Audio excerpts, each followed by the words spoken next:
And thanks for joining us on this Monday for DC News Now at 4. I'm Mark Hall. And I'm Annalisa Gale. Breaking now, several seniors have been evacuated following a fire at an apartment complex in Southeast Washington. Our Marielle Carbone is live on 5th Street in the Navy Yard neighborhood. Marielle, what can you tell us? Well, Mark, this fire out here, it is under control. I want to show you where we're at right now. We are talking about the senior living facility right here on 5th Street Southeast. Both fire and EMS responded to this call out here along with MPD. Fire tells us that a person they believe is a resident living on the 3rd floor actually started this fire and barricaded themselves inside their apartment. That was why MPD had to also respond to the fire. They were able to gain access to that apartment and take that person into custody and then go on to make sure that the fire was put out. We know that the sprinkler system did activate, so that helped contain the fire to that apartment here. But you can see a pretty big response here just because of how big the facility is. We know that the residents were evacuated, many of them sitting out here in this area right now. There's also a rec center nearby that people are waiting inside. That is what we're showing you right now. So at this point, they are just making sure it's safe for people to get back inside. We know that the person in custody is being evaluated by EMS at this point to see if they have any injuries, but fire tells me that is the only person that they are concerned about at this point as far as injuries. So if you're out in this area of 5th Street Southeast, just know you're going to hit some roadblocks.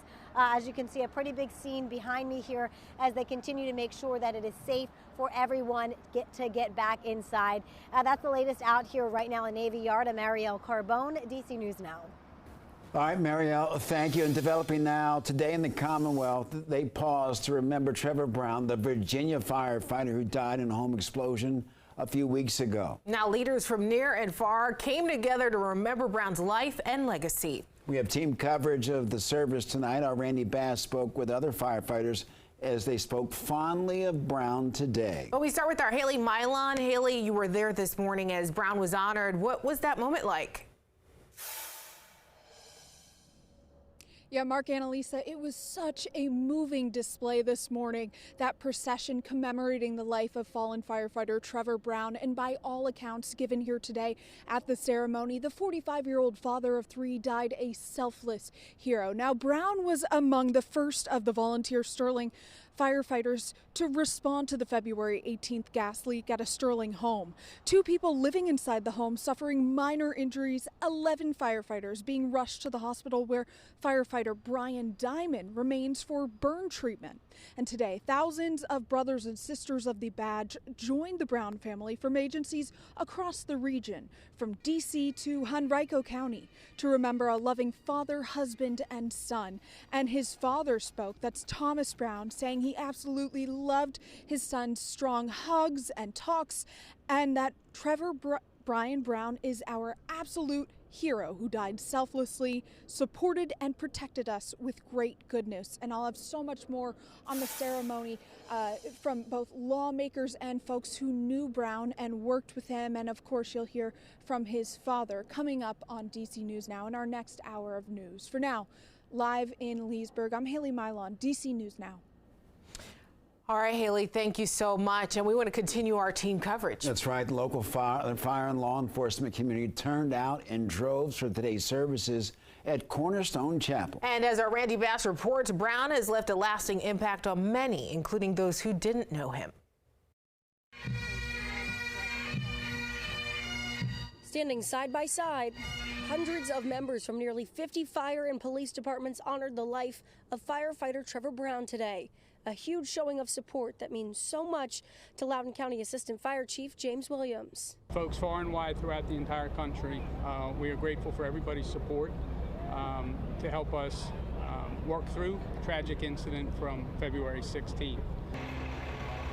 For Brown's fellow Loudoun County firefighters, they were able to be here too, thanks to the help of their colleagues from other departments in Virginia and Maryland who helped out at their stations today. We're all gathered to celebrate and honor Trevor, but at the same time comforted knowing that we have such wide support in our fire family. Many of today's attendees, new recruits from other departments, and to those new men and women of the fire service, Assistant Chief Travis Pro and Assistant Chief Williams say, train every day.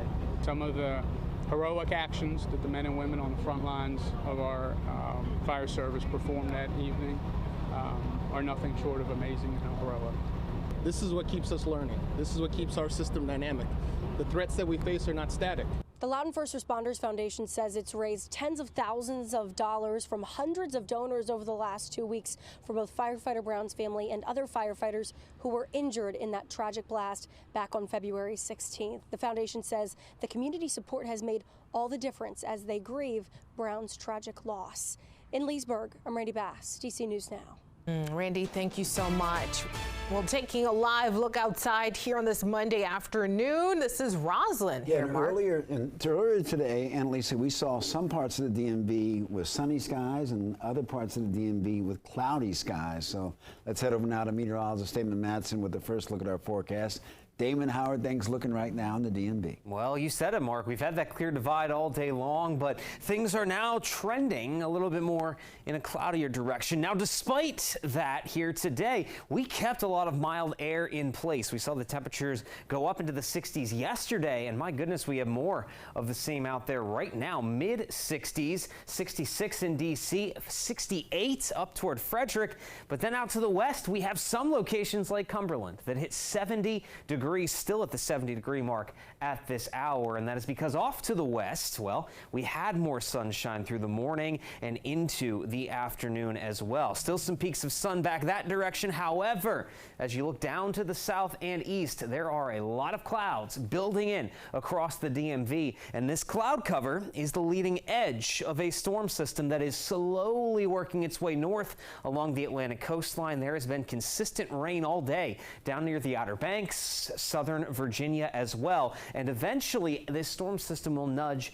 this rainfall to the north, and we are expecting some soggy weather soon enough. But over the next few hours, that's not a worry here, folks. You can go about your evening without the need of the umbrella. Temperatures will start to drop off as clouds continue to build in, and then by the time we get to 9, 10, 11 o'clock tonight, the soggy weather begins as those rain showers arrive. How long will things stay soggy from this latest storm system? And is there an unsettled pattern unfolding throughout this entire week? We'll have a full look at your forecast coming up here in just a bit. All right, Damon, thank you. Well, turning now to the district again, where the city council is set to vote on Tuesday for a sweeping crime bill that they hope will tackle gaps and help to reduce crime after data showed an increase last year. And even though violent crime last year rose 39%, critics say this bill would lead to mass incarceration and other problems. Our political and government reporter Leonard Ed Fleming spoke to people on both sides of the crime bill debate tonight. He's live outside the Wilson building. Leonard, what is expected of this bill? Is it expected to pass? Yes.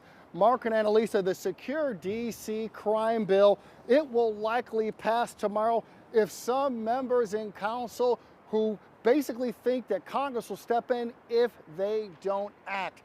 But critics say it is one bill that challenges civil liberties and does not get to the root causes of crime. Secure DC Act is a result of last year's crime wave, where violent crime jumped 39% and homicides were at its highest levels in 20 years. The bill will keep more people in jail while awaiting trial, impose stiffer penalties for crimes with guns, and give more power back to the police. Council members have been under pressure by the Republican Congress, which oversees the district laws. Gerald Hennigan, who lives in Northeast DC and has seen crime waves in the district for decades, is concerned about this bill. It's a start. It's better than not starting. I studied it in detail, and it's more of the same. You just can't legislate a father. And the core problem is that a lack of fathers who are involved in raising these children. Mayor Bowser told me last week she has the votes to get this bill passed tomorrow. Guys?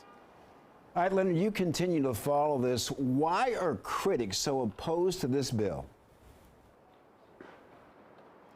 Well, Mark, the critics have said, look, this will lead to mass incarceration, particularly of juveniles who committed a number of these crimes, including carjackings last year, and that they will not have a a path toward redemption. And that's something that they're very, very concerned about. Reporting from the Wilson Building, Leonard N. Fleming, DC News Now, back to you.